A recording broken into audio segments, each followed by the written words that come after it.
Tout le monde sera d'accord, copier un magnifique sac Vuitton, c'est mal, mais dans certains cas, la contrefaçon est mortelle. Chaque année, au moins 200 000 personnes meurent à cause des médicaments contrefaits, comme par exemple des pilules au plâtre. Les victimes sont le plus souvent africaines, mais pas seulement. Qui sont ces réseaux criminels derrière le phénomène? Comment endiguer le fléau? L'Office des Nations Unies contre la drogue et le crime tire la sonnette d'alarme. Deux grands témoins avec nous dans 64 minutes pour en parler. Abderrahmane Mayaki, bienvenue à vous. Vous êtes l'ambassadeur de la République du Niger à Paris. Avec nous également Sébastien Setti, bienvenue à vous également. Vous êtes chef de division à la Direction nationale du renseignement et des enquêtes douanières. Alors, le phénomène des médicaments contrefaits, vous le savez, n'est pas nouveau. Ça dure depuis des années maintenant. Avant de vous donner la parole, je vous propose justement de voir ce qu'il en était il n'y a pas si longtemps, en 2009. C'est un reportage que nous avions diffusé sur TV5 Monde. Il est signé Patrick Fandiot et c'est au Bénin. L'alerte est partie d'ici, donnée par les médecins de l'unité de dialyse du centre hospitalier universitaire de Cotonou. Leurs appareils en surchauffe fonctionnent 24 heures sur 24 pour des patients de plus en plus nombreux. Apparemment, ça tient bon. Des malades condamnés à une purification artificielle de leur sang parce qu'ils ont les reins engorgés. Pour le docteur Agboton, la cause lointaine de ces insuffisances rénales, c'est l'utilisation anarchique de faux médicaments. Les patients que vous voyez ici, tous, c'est des patients qui sont déjà à l'étape terminale, le rein est déjà foutu. Les gens ont eu à pris des médicaments dans la rue à plusieurs reprises. Ils ont eu à faire des petites insuffisances rénales aiguës et qui s'est transformé d'aigu en aigu, s'est transformé en chronique. Et quand les malades viennent ici, ils viennent tous avec les mêmes signes. Il est hypertendu, il a des œdèmes. Mais en réalité, ça, ce n'est que des conséquences des médicaments. De faux médicaments qui continuent pourtant à avoir pignon sur rue dans le très célèbre marché de Dangtopa. Ce n'est qu'en caméra cachée qu'on peut y approcher ces pharmacies censées être clandestines, mais toujours officiellement tolérées. Les antipaludéens sont les plus demandés. Des produits venus de la France, prétend la vendeuse pour assurer les clients. Mais le marché est surtout alimenté par un trafic mondial de 45 milliards d'euros. Des contrefaçons venues d'Inde ou de Chine, souvent reconditionnées au Nigeria voisin, pour arriver sur ces étals à très bas prix. C'est un peu moins cher par rapport à la pharmacie. C'est pour cela que les gens préfèrent acheter ça ici. Vous voyez, même les gens de la pharmacie, ils viennent acheter ça. Ici, là? Oui, ici. Mais le marché ne vit pas seulement du trafic international. Avec des complicités locales, des médicaments sont volés chez des grossistes officiels comme celui-ci. Toutes les sorties sont bien contrôlées afin pour éviter que les gens retrouvent ces produits sur le marché. De bons médicaments à l'origine qui deviennent dangereux quand ils se retrouvent sur les marchés de la rue entre de mauvaises mains. Même des produits de bonne qualité qui sont mal conservés vont se retrouver et devenir des produits de mauvaise qualité avec tous les problèmes que cela peut engendrer sur la santé de l'individu. 200 000 personnes meurent chaque année dans le monde à cause de faux médicaments. Estimation de l'OMS que beaucoup jugent encore très en deçà de la réalité. Abderrahmane Mayaki, c'était donc en 2009 au Bénin. Est-ce que selon vous les choses ont évolué et dans quel sens ? Les choses ont évolué. Il faut rappeler qu'en 2009, à l'initiative de l'ancien président français Jacques Chirac, a été lancé un appel à Cotonou, où des chefs d'État africains associés à la Fondation Chirac ont pris l'engagement de tout mettre en œuvre pour lutter contre le phénomène des faux médicaments, qui est un véritable poison, surtout dans les pays du Sud. Les scènes que l'on vient de voir dans les marchés, on peut les retrouver à Cotonou Absolument, absolument. Mais depuis 2009, d'importantes mesures ont été prises sur le plan législatif qui ont consisté à accroître les contrôles, à surveiller les approvisionnements, à faire en sorte que le phénomène connaisse une ampleur beaucoup moindre. Et je prendrai un exemple au Niger. En 1995, nous avons eu 2000 enfants décédés suite à l'administration de vaccins contre la méningite, qui étaient des vaccins de faux vaccins. En 1997, suite à cette situation, le gouvernement nigérien a adopté une loi pharmaceutique qui encadre la production, le commerce et le travail pharmaceutique en général. Quels sont les médicaments contrefaits que l'on retrouve? Ce sont quoi, des antipaludéens en Afrique La majorité des médicaments qu'on trouve, la majorité des médicaments contrefaits qu'on trouve sont essentiellement des antipaludéens. On trouve aussi de plus en plus des antirétroviraux, destinés au traitement de la lutte contre le VIH. Et qui n'en sont pas et donc qui ont de graves conséquences pour les patients. Quelle est l'ampleur de cette contrefaçon des médicaments, Sébastien Setti? On entendait 45 milliards d'euros de chiffre d'affaires de ce crime. La Fédération internationale des industries du médicament évalue entre 75 milliards et 200 milliards le trafic mondial de médicaments. C'est une estimation. D'autres chiffres parlent de 10% du marché mondial de médicaments qui fait l'objet de contrefaçon. En tout état de cause, le trafic de médicaments est de toute façon plus rémunérateur que le trafic de produits stupéfiants.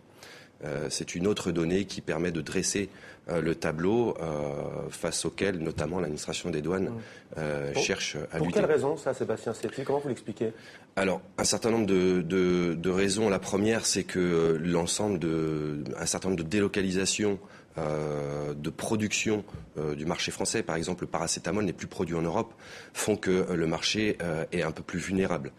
Ensuite, il y a le vecteur Internet qui fait qu'il est toujours facile de commander un certain nombre de produits qui passent outre le monopole de distribution pharmaceutique.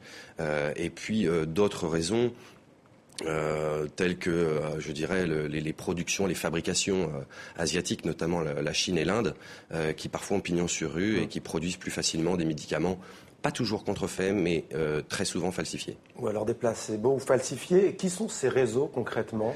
Alors les réseaux, vous avez 3 niveaux. Vous avez un trafic nucléarisé, si vous voulez, du consommateur final qui vient, lui, acheter sur Internet et se fait livrer par fret express ou fret postal.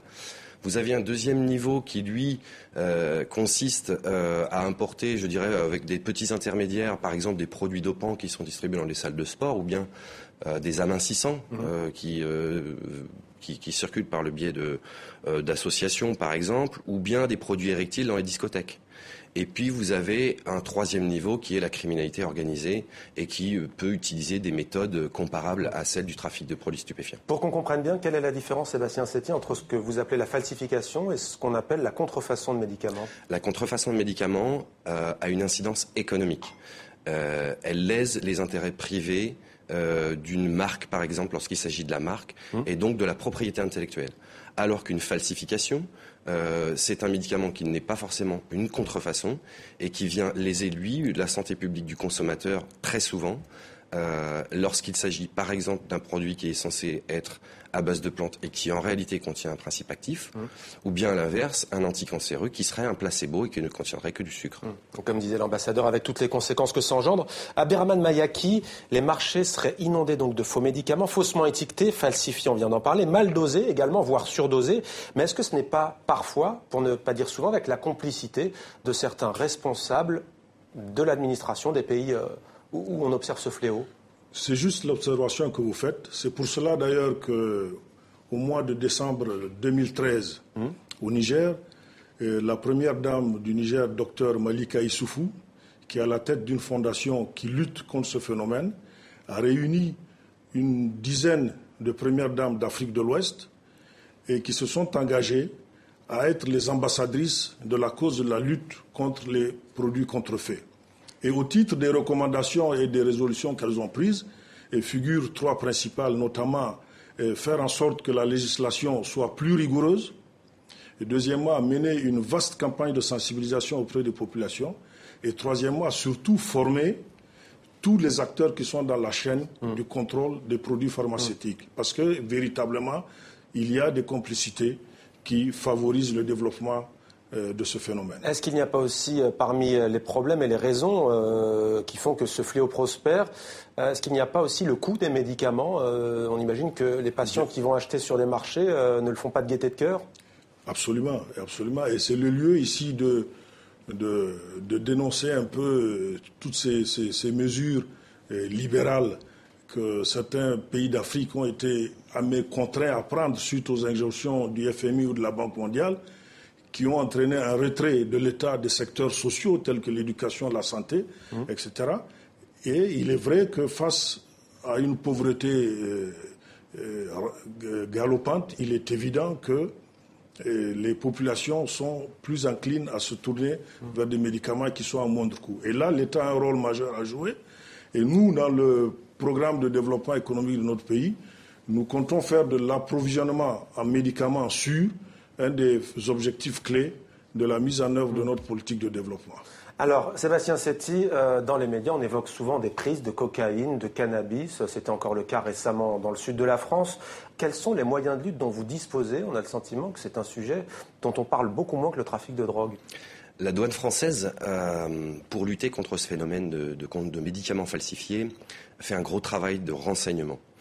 C'est par le renseignement, l'échange de renseignements, par exemple, notamment pour le Niger, nous avions un renseignement qui émanait d'une autre administration, d'un partenaire, d'une agence de santé en l'occurrence, qui nous avait permis de faire saisir par les autorités nigériennes, sur la base du renseignement que l'on détenait, 1,3 million d'unités dentalgiques qui contenaient du tramadol et qui pouvaient avoir une forte incidence sur la santé du consommateur. Renseignement, mais aussi un gros travail de coopération avec nos partenaires. On travaille en interne avec un certain nombre d'interlocuteurs, un pharmacien inspecteur, un laboratoire, et puis un certain nombre de partenaires comme l'OCLES par exemple, ou d'autres, les agences de santé étrangères, les agences de renseignement à l'étranger.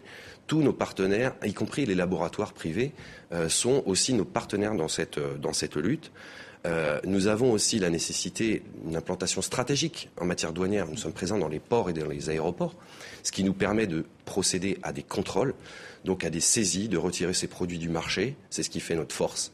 2,5 millions d'unités ont été saisies en 2013 par la douane, notamment avec une très grosse saisie l'an passé et une grosse saisie encore en 2014 de 2,3 millions d'unités par la Direction nationale du renseignement et des enquêtes douanières. Donc c'est aussi par ce biais-là et par le démantèlement également d'un certain nombre de filières par les services de douane judiciaire qui font les suites judiciaires de nos contrôles. Alors, monsieur l'ambassadeur, est-ce qu'il ne faudrait pas aussi que les pays en Afrique produisent eux-mêmes leurs médicaments? On a vu dans le reportage tout à l'heure de Patrick Fanjo cette femme qui disait, cette vendeuse qui disait « Ne vous inquiétez pas, ils viennent de France ». Oui, et à terme, c'est la problématique véritable qui se posera. Et d'ores et déjà au Niger, nous avons un office national de produits pharmaceutiques qui nous permet de fabriquer des médicaments de base essentiels dans le cadre de la lutte contre le palu et certaines maladies diarrhéiques, par exemple. Monsieur l'ambassadeur Abderrahmane Mayaki, ambassadeur du Niger à Paris, merci à vous d'avoir accepté de témoigner sur TV5 Monde. Sébastien Setti, merci également à vous. On rappelle que vous êtes responsable au sein des douanes françaises. Merci à vous d'être venu sur le plateau de 64 minutes.